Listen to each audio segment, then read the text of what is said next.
Production private limited அருள்வான் திரைப்படத்திற்கு இந்த விழாவிற்கு வருகை தந்த பத்திரிகை நண்பர்கள், வானொலி நண்பர்கள், இணையதள நண்பர்கள், தொலைக்காட்சி நண்பர்கள் மற்றும் மேடையில் அமர்ந்திருக்கும் என்னோட படக்குழுவினருக்கும் எனது நண்பர்களுக்கும் என்னோட மனமார்ந்த நன்றியை வாழ்த்துக்களையும் தெரிவிச்சுக்கிறேன்.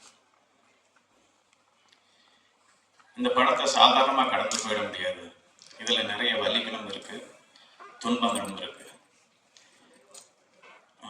தகராறு வீர சிவாஜி ஹைப்பர் கன்னடத்தில் பண்ணேன். அதுக்கப்புறம் தேன், இதுக்கப்புறம் அருள்வான். இந்த அருள்வானுக்கு முன்னாடி 4 படங்கள்லையுமே நான் ஒரு ப்ரொடியூசர்ஸை கால் பண்ணி சான்ஸை கேட்டு படம் பண்ண படம். இந்த படம் தான் எனக்கு ஒரு ப்ரொடியூசர் கால் பண்ணி படம் பண்ண சொன்ன படம். அதனால நான் அந்த ப்ரொடியூசரை நான் ரொம்ப ப்ரௌடாக வந்து ஃபீல் பண்ணுவேன்.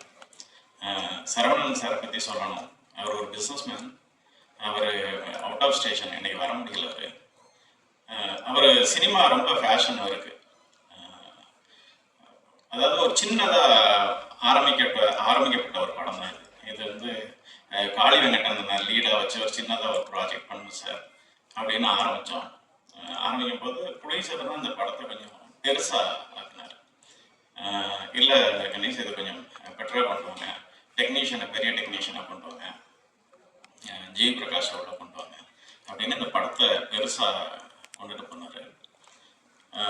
அவர் வந்து சினிமாவில் வந்து 90 பிக்சர்ஸ்ன்னு வச்சுருக்கிறார் சார். அது 90 ஃபிலிம்ஸுக்கு மேலே படம் பண்ணணும்னு என்னோட ஆசை. கண்டிப்பாக அவர் பண்ணுவார். ஏன்னா அவர் வேற பிஸ்னஸாக இருந்தாலும் சினிமாவை பற்றி நிறைய யோசிச்சுக்கிட்டே தான் இருக்கிறார். அவர் எப்போதுமே நிறைய புதிய இயக்குநர்களுக்கு வாய்ப்பு கொடுங்க சார், இந்த கம்பெனி பெருசாக வளரும்.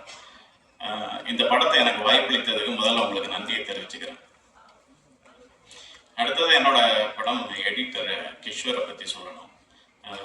அவர் என்னோட 2வது படம், முதல் படம் அவருக்கு ஸ்டேட் அவார்டு வந்துட்டு அந்த தேன் படம் வாங்கி கொடுத்தாரு. கண்டிப்பாக அந்த படத்துக்கும் அவருக்கு வந்துட்டு விருது இருக்கு. ஏன்னா சின்ன சின்ன முரண்பாடு இருந்துச்சு அவருக்கு எனக்கும். இது இல்லை, இப்படி வேணும், இப்படி வேணான்னு. இது ஒரு ஆர்ட் ஃபார்மாகவும் இல்லாமல் கமர்ஷியலாகவும் இல்லாமல் இருக்கும். அதை ஒரு சரியாக முழுமையாக எனக்கு இந்த படத்தை பண்ணி கொடுத்தாரு. தேங்க்யூ கிஷோர். பெரிய செட் ஒர்க் இல்லாட்டாலும் சின்ன சின்ன ஒர்க்காக இருந்துச்சு. அது ரொம்ப லைவாக டைரக்டர் இளையராஜா வந்துட்டு பிரமாதமாக பண்ணி கொடுத்தாரு. அவருக்கு என்னோட நன்றியை தெரிவிச்சுக்கிறேன். படத்தில் வந்துட்டு Leelavathi madam actually dance choreography பண்ணாங்க. அதுக்கப்புறம் ஆக்ஷன் ஒரு வந்துட்டு ஃபைட் மாஸ்டர், காஸ்டியூமர் கணேஷ், இவங்க எல்லாருமே வந்துட்டு இந்த படத்துக்கு நிறைய ஒத்துழைப்பு கொடுத்தாங்க. முக்கியமாக சொன்னால் என்னோட 2 கரங்களாக என்னோட உதவி இயக்குநர்கள் இருந்தாங்க. விஜய் வினோத், சாம் ஜோசப், மிதுன் ராஜ், சக்தி, முத்துக்குமார், குழந்தை வேலப்பன், கணேஷ்குமார், கிஷோர், இது எல்லாமே என்னோட 2 கரங்களாக நின்று என் கஷ்டங்களை எந்த பாயிண்ட்லையுமே வந்துட்டு என்னை விட்டு வந்துட்டு விலகாம கடைசி வரைக்கும் கூட இருந்து நின்றுட்டு இருந்தாங்க. ஒன்று ஆரவ் சார், இன்னொன்று அருள்நிதி சார், அப்புறம் கிருத்தியோட வந்துட்டு சொல்லணும். ஏன்னா மெயின் கண்டென்ட்டாக வந்துட்டு கிருத்தியோட பேஸில் தான் அந்த கதைக்குள்ளார இருக்கும். அவள் பட்ட கஷ்டங்களை நம்மளால வந்து சொல்ல முடியாது. அவள் குழந்தை இதுதான் சரி. அவங்க அம்மா கண்ணை பார்த்தோன்னா அவங்க கண்ணு வந்துட்டு கண்ணீர் ததும்பி நிற்கும். ஏன்னா குழந்தை எவ்வளோ கஷ்டப்படுது அப்படின்னு. அது அவங்களுக்கு அந்த வலி வந்துட்டு அந்த ஸ்பாட்டில் வந்துட்டு பெருசாக இருந்ததே தவிர அதனோட அவுட்புட் பார்க்கும்போது ரொம்ப சந்தோஷப்பட்டாங்க. எல்லா இடத்துலையுமே, அதாவது நாங்கள் வந்து என்ன சொல்கிறது, ஒரு ஹில்லிருந்து கீழே லொக்கேஷனில் கீழே இறங்கணும். கிட்டத்தட்ட ஒரு 2.5 மணி நேரம் கீழே வரணும். கீழே இருந்து மேலே போக முடியாது. 3.5 மணி நேரம் எங்களுக்கு வந்துட்டு செலவாகும். அதனால் நாங்கள் என்ன பண்ணோன்னா அந்த பர்டிகுலர் ஏரியாக்குள்ளாரையே ஒரு டென்ட்டு அமைச்சு அதுக்குள்ளார தான் எல்லாருமே ஸ்டே பண்ணியிருந்தோம். அப்படி தான் எல்லாருமே ஒரு 18 நாள் அந்த இடத்துல வந்துட்டு ஸ்டே இருந்தாங்க. இப்போ சரியான உணவு கிடையாது, நடைபாதை கிடையாது, நிறைய இடத்துல விழுந்துருவா பாப்பா. அப்புறம் நைட்டு அனிமல் இருக்கும். ஸோ இவ்வளோ பிரச்சனையும் ஃபேஸ் பண்ணி அவள் ஒரே டெடிகேஷனாக இந்த படத்தில் வந்துட்டு ரொம்ப பெஸ்ட்டாக ஆக்ட் பண்ணியிருக்கார்.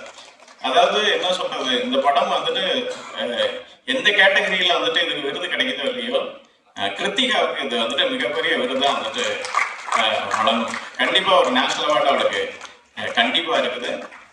வாழ்த்துக்கள் கிருத்திகா. அண்ட் அதுக்கப்புறம் ரம்யா சொல்லணும். ரம்யா வந்து நம்ம ஒரு கதையை சூஸ் பண்ணதுக்கப்புறம் ஒரு 4 ஹீரோன் இருப்பாங்க, இந்த கேரக்டருக்கு இவங்க கரெக்டாக இருப்பாங்க அப்படின்னு.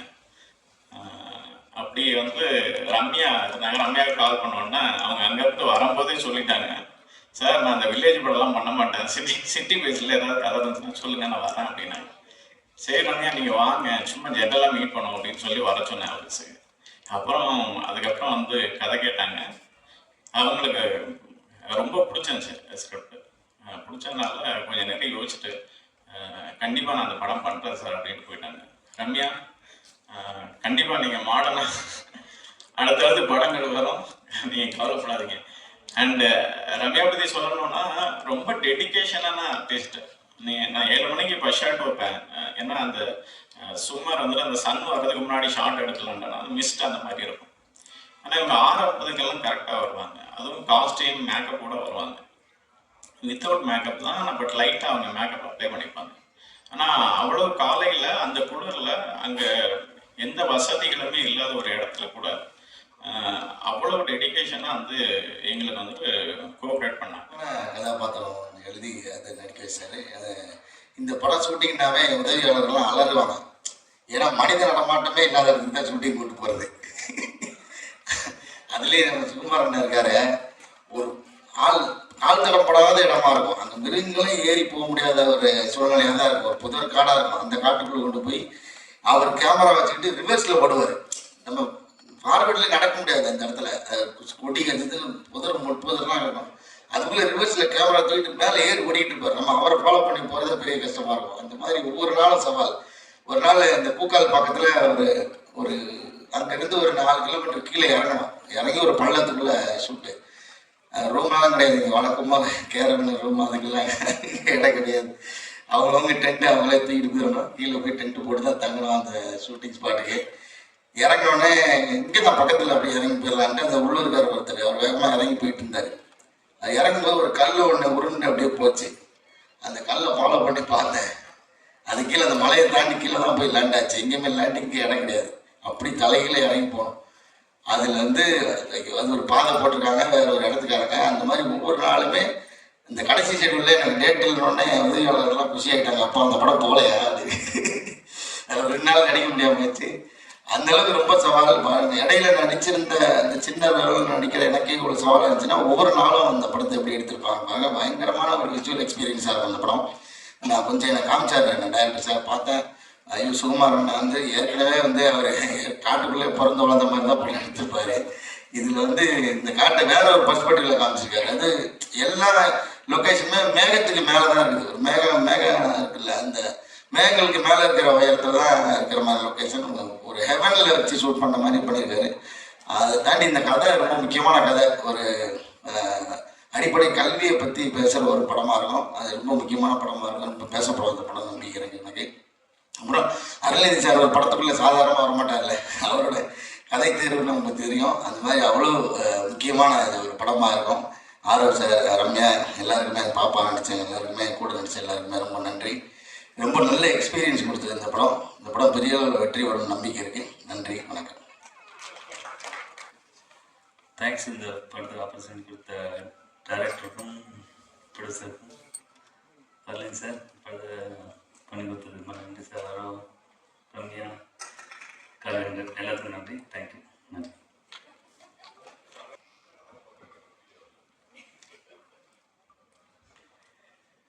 அனைவருக்கும் வணக்கம்.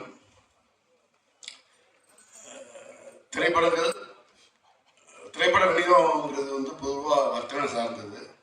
ஒரு சில படங்கள் மட்டும் மனசுக்கு நெருக்கமாக பிடிச்சி பண்ணுவோம். அது மாதிரி சில படங்கள் அமையும்.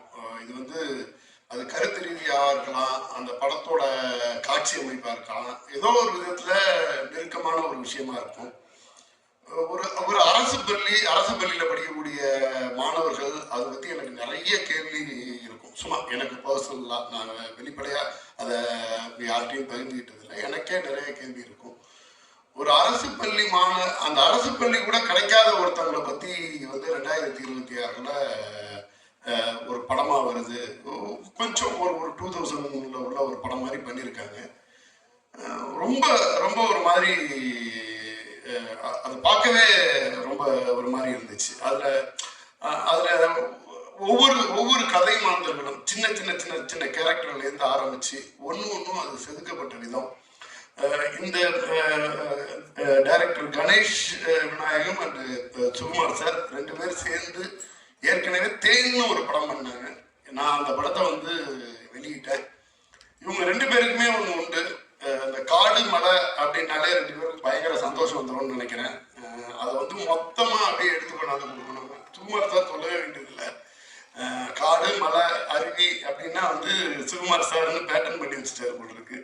அதோட மொத்த அழகியலையும் உள்ள எடுத்துட்டு வந்தாங்க. வந்ததுக்கு பிறகு அதுக்குள்ள இருக்கக்கூடிய சின்ன சின்ன கேரக்டர்ஸ், அந்த சின்ன குழந்தை அது நடிச்சதா இருக்கட்டும், அதுக்கு பிறகு வந்து அவங்க ஆரவ் அண்ட் ரம்யா பாண்டியன் அவங்க பண்ணியிருக்கதா இருக்கட்டும், என்னன்னா நடிப்புலேயே வந்து ஒரு பெரிய மெச்சூரிட்டி இருக்கும். ஃப்ரேம் பை ஃப்ரேம் வந்து ஒரு அழகியல் இருக்கும். இதையெல்லாம் தாண்டி ரொம்ப ஒரு ஹார்ட் ஹீட்டிங்கான விஷயத்த வந்து ரொம்ப அழகா எடுத்து சொல்லியிருந்தாங்க. இதையெல்லாம் தாண்டி இதுல வந்து அருள்நிதி சார் ஒரு படம் வந்து எனக்கு வந்து ஒரு மூட் செட் பண்ற மாதிரி இனிஷியலா ஒரு கதையை வந்து நகர்த்தி அப்படி எடுத்துட்டு வந்தாச்சு. அருள்நிதி சார் ஒரு ஸ்டேஜுக்கு பிறகு உள்ள வர்றாரு. வந்ததுக்கு பிறகு அந்த படம் வந்து ஒரு ஆர்ட் ஃபார்ம்ல இருக்க படம் ஒரு கமர்ஷியல் படம் மாதிரி வந்து ஒரு பரபரன்னு போக ஆரம்பிச்சிச்சு. மிகப்பெரிய பர்ஃபெக்ஷனிஸ்ட் சாரோட படம்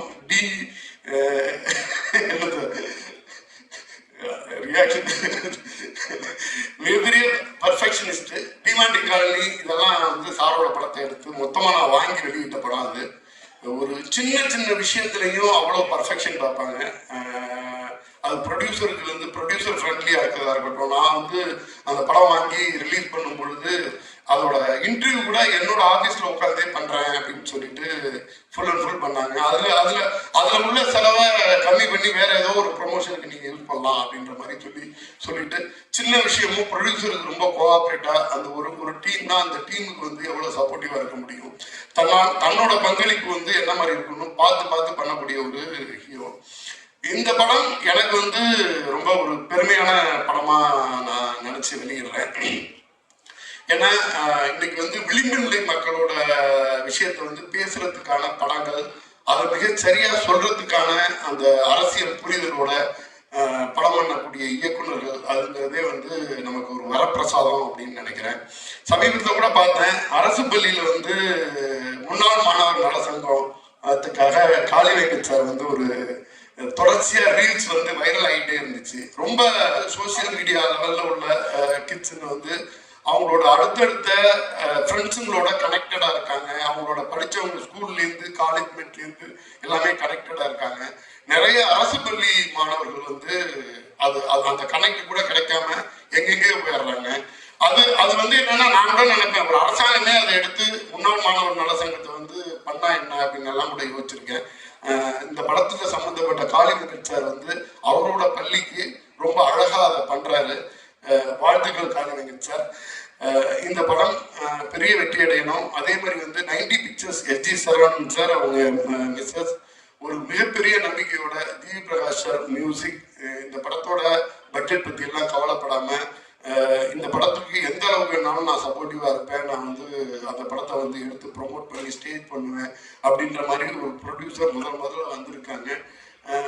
அதுவும் வந்து ஒரு நல்ல நோக்கத்தோட உள்ள ஒரு படத்தை எடுத்துட்டு இருக்காங்க. எடுத்து இது மாதிரி வெளியிடும் பொழுது இந்த படங்கள்லாம் அவங்களுக்கு வந்து நல்லபடியா சப்போர்ட் பண்ணுச்சுன்னா இன்னும் நிறைய நல்ல படங்கள் வர்றதுக்கு ஒரு வாய்ப்பா இருக்கும். அதே மாதிரி இன்னைக்கு காலையில எனக்கு வந்து கமல் சார் கால் பண்ணாரு. கமல் சார் இது வரைக்கும் எனக்கு கால் பண்ணது இல்லையே அப்படின்ட்டு திடீர்னு பார்த்தேன். அப்புறம் தான் அது தெரிஞ்சிச்சு நிக்கில் சார்னு. அந்த போட்டோ அப்படிதான் இருந்துச்சு. நான் ஒரு தப்பு பண்ணிருக்க பார்த்தேன். எனக்கு ஒரு வாய்ப்பு அளித்த நிக்கில் சாருக்கு இந்த இடத்துல நன்றி சொல்லிட்டு விடைபெறுறேன். நன்றி. வணக்கம். அருள்வான் படம் அண்ட் ஃபர்ஸ்ட் இந்த படத்து கதை கேட்கும்போது அந்த டைம்ல கிராமத்து படம் கொஞ்ச நாள் வேணாமே அப்படின்னு யோசிச்சுட்டே போய் தான் கதை கேட்டேன் சாருக்காக. ஆனால் கணேஷ் சார் சொன்னதுக்கப்புறம் பண்ணணும்னு ஆசை வந்துருச்சு.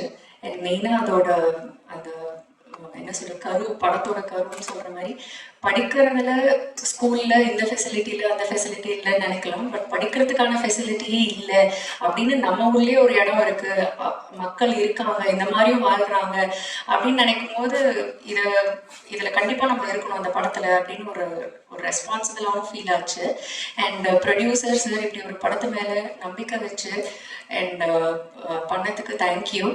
லொக்கேஷன்னா மேப்ல இல்லாத லொக்கேஷன், நெட்வொர்க்கே கிடைக்காத ஒரு லொக்கேஷன், தங்குறதுக்கு தூங்குறதுக்கு இல்லாத ஒரு லொக்கேஷன் தான் இந்த படத்துல தான் நாங்கள் பண்ணோம். ஆனா அப்படி ஒரு லொக்கேஷன்ல அவ்வளோ ஒரு லைஃப் இருக்கு, அங்க இன்னுமே மக்கள் அழகா வாழ்றாங்க. அங்க போறதுக்கு இருக்கிறதுக்கு கஷ்டமா இருக்கே தவிர அங்க இருந்தே ஷூட்டிங் பண்ணும்போது அது பழகி அவங்களோட வாழும்போது அது ஒரு சுவாரஸ்யமா இருக்கு. அண்ட் சுகுமார் சாரோட நாங்கள் ஏற்கனவே படம் பண்ணியிருக்கேன் ராரா. கிராமத்தை வந்து காட்டுவாங்க, அழகா காட்டுவாங்க, பட் கிராமத்தை பிரம்மாண்டமா காட்டுறது வந்து சுகுமார் சார். இந்த ட்ரெய்லர்லயே பார்த்துருப்பீங்க, ஒவ்வொரு விஷுவலும் அப்படியே கண்ணை பறிக்கிற மாதிரி இருந்தது. ஸோ என்னையும் வந்து கிராமத்தை அழகா காமிச்சதுக்கு thank you Sukumar sir. And Arulnithi sir, அவர் வந்து நம்பிக்கை நாயகன் நினைக்கிறேன். ஏன்னா படத்துல வந்து அருள்நிதி சார் இருக்காருன்னு சொன்னோடனே எல்லாரும் சொல்றது, ஓ சார் இருக்காரா, அப்ப படம் நல்லா இருக்கும், அப்ப படம் வித்தியாசமா இருக்கும், அப்ப படத்துல ஏதோ இருக்கு. ஸோ இந்த தாட் தான் ஃபர்ஸ்ட் வருது என்னோட ஃப்ரெண்ட்ஸ் அண்ட் ஃபேமிலி. ஸோ அப்படி ஒரு நேம் இருக்கு அவருக்கு, அவர் சூஸ் பண்ணியிருக்காருன்னா அந்த படத்துல ஏதோ ஒன்று இருக்குன்ற நம்பிக்கை. ஸோ கண்டிப்பா இந்த படத்துல இருக்கு, அதனால தான் அவரும் நம்பியிருக்காரு. And Sakthi sir, thank you so much. நீங்கள் இந்த படத்தை ரிலீஸ் பண்ணும்போது அதுக்கு அடுத்த கட்டத்துக்கு போன ஒரு நம்பிக்கை ஆல்ரெடி எங்களுக்கு வந்துருச்சு.